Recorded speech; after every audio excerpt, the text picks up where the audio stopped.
नमस्कार, राम राम। और सभी का एक बार फिर से एक नई वीडियो में स्वागत है। तो इससे पहले भी कई वीडियो आ चुकी है, तो ज़्यादा वीडियो लाना ठीक भी नहीं है। मेन मुद्दे की बात करेंगे, ज़्यादा भी लंबी वीडियो नहीं, छोटी सी वीडियो रखेंगे। तो मेनली टॉपिक है तो वही यूपी फॉरेस्ट जो गार्ड वाली वैकेंसी है उसके बारे में चर्चा करेंगे। फिजिकल की जो रिजल्ट पहले आ चुका था और लोग सब सिलेक्टेड हो चुके हैं जिनको फिजिकल के लिए बुलाया गया है, और फिजिकल की तैयारी लोगों को लगभग मैं मानता हूँ सबने ज़ोरों शोरों से शुरू कर दी होगी। तो इसमें कई लोगों के कमेंट भी आए थे, कई भाइयों कई बहनों के कमेंट आ रखे हैं। बहुत जो मेनली जो इशू लोगों को आ रहा है वो मेडिकल को लेके आ रहा है, उस पर चर्चा करेंगे। मेडिकल पे भी कि मेडिकल में क्या इशू आ रहे हैं, वो चीज़ क्या सॉल्व होगी, उस पर चर्चा करेंगे। कुछ लोगों का रनिंग को लेके भी आ रहा है कि रनिंग जो है गर्मियों में होगी तो कैसे होगी, उस पर उसका सॉल्यूशन भी देंगे आपको। कुछ कह रहा है कि भाई मेडिकल पहले होगा, डॉक्यूमेंट वेरिफिकेशन पहले होगी, क्या होगा उस पर चर्चा करेंगे। ठीक है, कितने गुना लोग फेल होंगे, कितने गुना पास होंगे, लगभग क्या इशू, कट ऑफ कितनी बढ़ेगी, क्या होगा। ये बहुत सारी समस्या हैं जो उनका जो अभी आज वीडियो छोटी सी वीडियो बनाएंगे और उसमें हम उसका सॉल्यूशन ढूंढेंगे। तो पहले बात करते हैं फिजिकल की। तो आप लोगों को पता है कि फिजिकल जो मार्च अप्रैल में अपने होंगे गर्मियों के दौरान, क्योंकि और एक दिन में ये नहीं कि सभी लोगों को बुला लिया जाएगा, सभी को नहीं बुलाते हैं कि उसमें 200 लोगों को बुला लिया, 150 लोगों को बुला लिया, ऐसे हिसाब से होता है। तो उसमें ग्रुप बना देते हैं, बहुत ही स्मूथली चीज़ें कंडक्ट होती हैं, किसी प्रकार की कोई दिक्कत नहीं होती। जिस तरह से आर्मी रैली में देखा कि लोगों ने आर्मी रैली की तैयारी करी होंगी, तो जिस पर भगदड़ और भीड़ भाड़ रहती है उस प्रकार का कुछ नहीं है, बिल्कुल साधारण तरीके से प्यार से बहुत ही स्मूथली होता है। तो आप लोगों को बुलाया जाएगा, आप लोग वहाँ जाएंगे, आपने एंट्री ले ली, आप बैठ गए, हाई चेस्ट जो अपना मेजरमेंट वो अपना होगा, डॉक्यूमेंट वगैरह वो चेक करते हैं नॉर्मली। वहाँ एडमिट कार्ड और जो भी चीज़ उसमें दे रखी होती है वो आपको लेके जानी होती है। मेनली हाइट में लोगों को बहुत दिक्कत आ रही थी कि भैया हमारी तो हाइट नहीं है, सर हमारी तो हाइट नहीं है, मेरी पॉइंट हाइट कम है, मेरी 1 सेंटीमीटर हाइट कम है, मेरा ये है। तो मैं आपको साफ और स्पष्ट शब्दों में बता देना चाहता हूँ भाइयों कि जो हाइट है वो हाइट जो है बहुत ही स्ट्रिक्ट बोलो या कुछ तरीके से बोलो, उसको स्ट्रिक्टली बोल दो या हार्ड बोल दो, उसमें बिल्कुल भी ढील या फिर कोताही नहीं बरतते हैं वो। क्योंकि हाइट एक ऐसी चीज़ होती है जो आपकी बढ़ तो सकती है लेकिन घट नहीं सकती है। जो चेस्ट हो गई, वेट हो गई, ये सब चीज़ें ऐसी हैं जो आपकी बढ़ भी जाती हैं और घट भी जाती हैं। तो इसको अगर मान लिया आपकी चेस्ट कम है तो आपको बढ़ा दिया उन्होंने, कर दिया, तो कल को अगर आपको कोई ऑब्जेक्शन भी उठाता कि चेस्ट तो कम है, तो क्या है वो तो बढ़ और घट सकती है, बॉडी क्या है वो चेंज आ सकती है, लेकिन हाइट में चेंज का बढ़ेगी ही, हाइट कभी कम नहीं होती है। तो इसलिए अगर आपकी पॉइंट ऑफ हाइट कम है तो वो आपके किस्मत है, नसीब है। तो आप पास हो गए तो वहाँ कर दिया।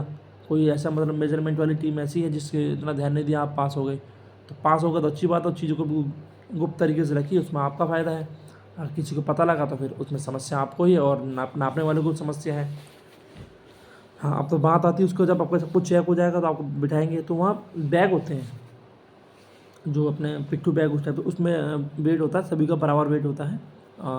तो वेट में लेके और जो है वह आपको बैग छांट लीजिए आपने, और फिर कंधे पर अपना जो बैग टांग के और फिर आपको वहाँ ले जाया जाएगा। और ये पक्का ट्रैक है, गुरु गोविंद सिंह स्टेडियम है अपना लखनऊ में, वहाँ आपकी फिजिकल कंडक्ट होते हैं। पक्का जो पक्का बोलने की मीन्स जो अपना सड़क होती है चलने वाली वो होती है, वहाँ तो आपको ले जाएगा। आप रनिंग शुरू कीजिए, 4 घंटे का समय आपको पूरा मिलेगा वहाँ। भाग दौड़ करिए, पैदल चलिए, वो 4 घंटे आपके हैं। आपको मेन यही चीज़ मैं बोलूँगा, जो वहाँ रुकेगा वही रनिंग में फेल होता है, आप रुकिएगा नहीं बिल्कुल भी। आप अगर इस चक्कर में पड़ गए कि मैं तो ग्लूकोज पी लूँ ज़्यादा या पानी पी लूँ, नहीं, केवल उतना ही पीना जितने कि आपको जीवन जीने योग्य है, बस। 1 घूंट 2 घूंट पी लिया, प्यास लगी, हल्का सा गला, मन बहुत करेगा, मन करेगा सारा पी जाऊँ भर के पेट, और जब आपने उस मन को अगर नहीं बहलाया है ना उस जगह पर और आप पी गए, तो आपकी रेस भी वही उस पानी में चली जाएगी। तो थोड़ा इतना ही पीना जितना कि आपका गला गीला हो जाए, कोई दिक्कत ना हो आपको उससे, इतना ही बस। और लगातार 4 घंटे आपको यही सोचना कि मुझे फिजिकल पास करना ही है, रुकना नहीं है। रुकोगे तो फेल हो जाओगे, नहीं रुकोगे तो हमेशा पास कर जाओगे। ठीक है। हाँ, अभी अब रनिंग की बात हुई, अब रनिंग पे भी आप लोग अभी लगभग, मेरा कहने का मतलब है कि घर पे भी तैयारी करो तो ये ना करें कि ज़्यादा वेट उठा लें। लगभग 2 ढाई घंटे लगभग दौड़ तो रहे होंगे लोग, इतना तो कैपेसिटी बन चुकी होगी, तो 1 2 किलो वजन ले लिया, थोड़ा थोड़ा धीरे धीरे उसको इंक्रीज़ करें, चीज़ को अपने आप को उस वजन वाले जोन में ढालना शुरू कर दें। विशेष खाने पे ध्यान दें, पानी की जो क्षमता है, कैपेसिटी है अपनी, उसको बढ़ाएं, क्योंकि सर्दियों में लोग मोस्टली कम हो जाती है कि आपको पता नहीं लगता है, लेकिन उसको बढ़ा के रखें। अब हाइट वाला अपना जो मैंने बता दिया आपको, रनिंग का ही बता दिया। अब मेडिकल का आते हैं। अब जितने भी लोग हमारे मेल या फीमेल कैंडिडेट जो फिजिकल स्टैंडर्ड अपना क्वालिफाई करने के बाद, जब आप फिजिकल क्वालिफाई हो गया आपका, तो आप वहाँ से आप बोलेंगे फेल पास का कैसे पता लगेगा, रनिंग पूरी होगी तो उसके बाद एक लिस्ट लगती है, उसमें लिखा रहता है कि आप पास हैं फेल है, सबको वहीं पता लग जाता है क्योंकि मोस्टली लोग घड़ी बांध लेते हैं, सब चीज़ें कर लेते हैं तो चीज़ चल जाती हैं, तो पता तो मैंने कि रनिंग पूरी कर दी, लेकिन संतुष्टि के लिए उस पर लिस्ट लग जाती है, बार नाम ये पास हो गए हैं, पास फेल लिखा रहता है इस पर।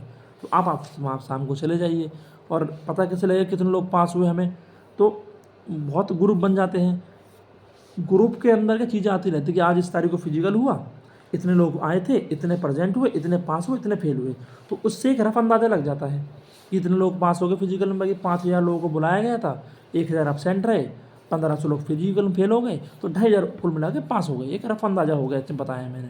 अब 2,500 लोगों का जो होगा वो आपका फिर डॉक्यूमेंट वेरिफिकेशन और आपका मेडिकल स्टैंडर्ड होगा आपका जो चेक होता है, वही जो नॉर्मल बेसिक बताया है आपको कि नोज चेक होगी आपकी, ठीक है, ईयर चेक होंगे, दांत चेक होंगे आपके, ठीक है, कहीं कहीं पे कैरी एंगल भी चेक होता है आपका, नौकनी चेक होती है, फ्लैट फुट भी चेक होते हैं, वेरिकोविन जो नसें खड़ी हो जाती हैं आपके पैरों पे पीछे की तरफ वो भी चेक होती हैं, यहाँ भी जो नसें खड़ी होती हैं वो तलवे की सॉरी ये गट्टे के पास में जो मतलब वेरिकोविन जिसको बोलते हैं वो चीज़ चेक होती है, ठीक है।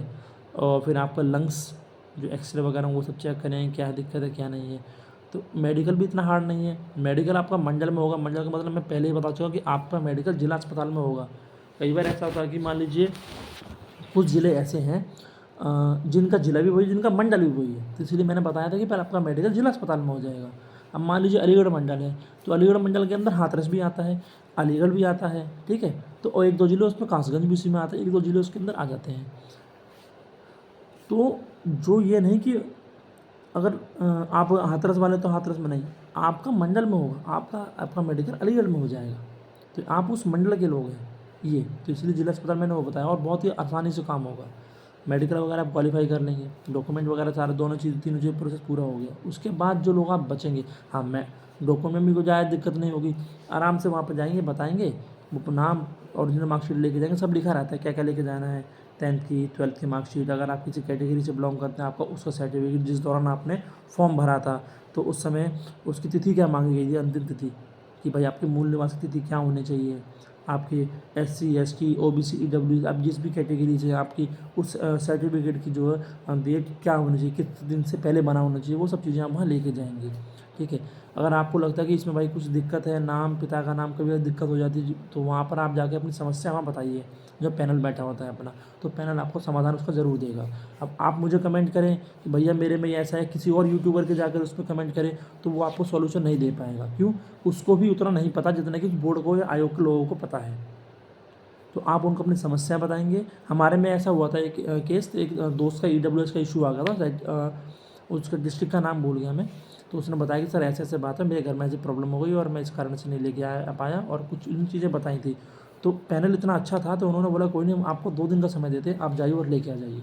तो ये चीज़ें भी हो जाती हैं, तो आप उनको समस्याएं बताएंगे तो आपको समाधान ज़रूर मिलेगा। तो अब मैं यही कहूँगा कि वीडियो पर कम ध्यान दें, इधर उधर ना भटकें, आपका मेनली जो काम है वो सिर्फ अभी रनिंग रनिंग और रनिंग है। रनिंग करें, अपना वर्कआउट करें, खाएं पिएँ बढ़िया, और कलम उठाएं। उत्तर प्रदेश पुलिस के अंदर सिपाही की भर्ती आ रखी है, आप उस पर भी तैयारी करें। दरोगा का एग्ज़ाम मार्च में है, ठीक है, उस पर भी तैयारी करें। ये नहीं कि एक ही चीज़ पर डिपेंड होना है। नंबर आए हैं अच्छी बात है, नहीं आए हैं कोई दिक्कत नहीं है, पढ़ाई का सिलसिला जारी रखें, हमेशा आगे बढ़ने का प्रयास करें। एक चीज़ को लेकर संतुष्ट ना हो।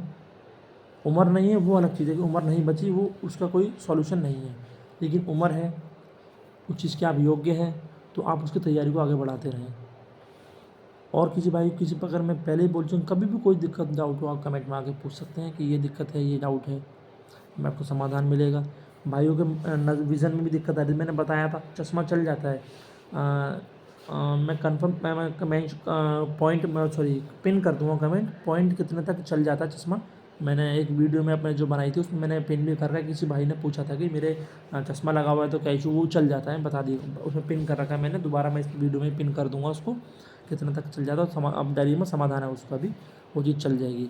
मैं आप लोगों को यही अभी भी कहना चाहूँ सभी से कि केवल आप आगे का मत सोचिए कि क्या हुआ क्या नहीं होगा, रनिंग करिए, रनिंग पे भी आपका मेनली फोकस है, रनिंग करिए, उसको क्वालिफाई करिए। अब कुछ भाइयों कमेंट तो ये भी आ रहा है आपको सैलरी कितनी मिल रही है, नौकरी उनको मिली नहीं है अभी, रनिंग उनकी क्लियर हुई नहीं है, मेरिट लिस्ट में नाम आया नहीं, तनख्वाह उनको पहले चाहिए। तो भाई जिसके लिए अगर तुमको तनख्वाह 2 लाख 3 लाख रुपये चाहिए तो इस विभाग में मत आओ, सरकारी विभाग में मत आओ, किसी बढ़िया कंपनी में ज्वाइन करो, एमएनसी कंपनी को ज्वाइन करो, कोई टेक्निकल चीज़ सीखो और सालों करोड़ों के पैकेज उठाओ। तो भाई अगर तनख्वाह के लिए आना है या मान सम्मान के लिए आना है वो आप सोच लो। सरकारी नौकरी अगर मान सम्मान के लिए करनी है तो आ जाओ, तनख्वाह के लिए करनी है तो भी आ जाओ, वो आपका मन है, आपको किसके लिए चाहिए उस चीज़ के लिए आ जाओ। अगर आपको तनख्वाह ही देखनी तो आपको फार्म नहीं भरना था, जब आपने फार्म भरे तनख्वाह क्या देखनी। तो अगर आपका एग्ज़ाम निकल गया, सारी चीज़ें हो गई हैं, तो आओ रनिंग करो, सारी चीज़ें क्वालिफाई करो, कुछ दिक्कत हो संपर्क करो, पूरा समाधान किया जाएगा, विभाग को ज्वाइन करो, ठीक है, सेवाएं दो और लाइफ में आगे बढ़ते रहो। ठीक है, मैं अभी फिर भी यही दोबारा बोलूँगा बात कि फिजिकल पे ध्यान दो, इधर उधर भटकना छोड़ दो और पढ़ाई पर लगातार जो है अपनी करते रहो। ठीक है, कोई समस्या नहीं है। ठीक है, रिजर्व फॉरेस्ट, सोशल फॉरेस्ट 2 चीज़ें होती हैं। ठीक है, रिजर्व फॉरेस्ट के बारे में मैं अभी रिजर्व फॉरेस्ट में ड्यूटी कर रहा हूँ इस टाइम। ठीक है, रिजर्व के बारे में आपको पता करना हो तो मैं बता दूंगा, मुझे अच्छी खासी नॉलेज है क्योंकि मैं जब से मेरी ज्वाइनिंग हुई जब से मैं रिजर्व फॉरेस्ट में जॉब कर रहा हूँ। ठीक है, सोशल फॉरेस्ट्री का मुझे ज्ञान है क्योंकि हमारे रिजर्व और सोशल फॉरेस्ट्री दोनों हैं, तो हमारा दोनों संपर्क रहता है, हमें वहाँ का भी ज्ञान है। ठीक है, और जो मज़ा रिजर्व फॉरेस्ट में नौकरी करने का वो कहीं पर भी नहीं है, मैं बता दे रहा हूँ,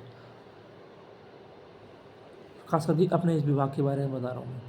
आप जब आएंगे जब आपको पता लगेगा, आप कई लोग जो सोशल फॉरेस्ट्री में कर रहे हैं उनको लगा इससे बढ़िया कुछ नहीं है, आएंगे आपका अपने पावर्स का एहसास होगा, आपका क्या पावर है, सरकार ने आपको क्या पावर दी है, आप किस तरीके से लोगों की सेवा कर सकते हैं, किस तरीके से डिपार्टमेंट को जो है अपने आप को, अपने घर वालों को, सबको प्राउड फील करा सकते हैं। आपको पावर का एहसास होगा यहाँ पर आके, हाँ भाई रिजर्व फॉरेस्ट में, कि जो एक्ट है आप ट्रेनिंग पे जाके पढ़ेंगे, अरे हाँ ये तो रियल में हमने किताबों में पढ़ा था, हम तो ग्राउंड लेवल पे उसको इम्प्लीमेंट कर रहे हैं। लोकल पब्लिक से कैसे कांटेक्ट करना है, पब्लिक डीलिंग कैसे करनी है, तो वो सब चीज़ें आप आके सीखेंगे। तो अगर आपको पूछना हो कि रिजर्व फॉरेस्ट सोशल फॉरेस्ट्री में क्या अंतर है, कैसे है, तो मैं उसके लिए वीडियो बना दूँगा, कमेंट कर देना, उसके बारे में मैं अंतर समझा दूँगा और कैसे दोनों की कार्यशैली है उसके बारे में बताया जाएगा। हथियार मिलता है नहीं मिलता सब बताया जाएगा, जो अपने गन्स जो होते हैं चलाने के लिए सब बता दूँगा आपको मैं। तो मेरा यही कंसल्ट है, आप सब लोगों को कंसल्ट ये करना चाहूँगा कि आप लोग जो है अभी फिजिकल पे ध्यान दीजिए, कोई भी समस्या हो तो मैं हमेशा अवेलेबल हूँ, कमेंट में मेंशन कीजिए, आपकी समस्या का समाधान किया जाएगा। ठीक है, जब मैं हाइट और मेडिकल रनिंग वनिंग का सब मैंने आपको बता ही दिया है, आपको डॉक्यूमेंट का ही बता दिया है, कोई भी समस्या हो ऑलवेज़ रेडी है, जब आप बोलेंगे जब भी आपकी हम जो है चीज़ों को सॉल्व कर देंगे। और इधर उधर मत भटको, पढ़ाई पर रनिंग पर ध्यान दो। ठीक है, ये नमस्कार, जय हिंद, राम राम। कुछ पूछना हो तो कमेंट में बता देना, आपका भाई आपके लिए हमेशा अवेलेबल है।